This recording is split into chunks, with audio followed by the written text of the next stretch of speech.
వరస వరసైన పిల్లదానికది తెలుసా మాపటికి చలిమంటేస్తా కాచుకో కాసంతా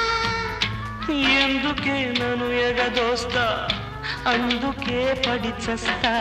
చింతాకుల చీరగట్టి పూచింది పూదోట కన్నే పూ కన్ను కొడితే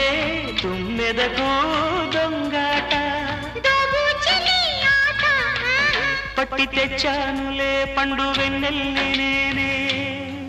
ఆహనా మల్లి కోసం ఏది ఏది చూడని వాదాన్ని కళ్ళు మొయ్యి చూపుతాను అన్నీ ఏది ఏది చూడని వాదాన్ని కళ్ళు మొయ్యి చూపుతాను అన్నీ పట్టి తెచ్చానులే పండు వెన్నెల్ని నేనే ఆహనా మల్లి కోసం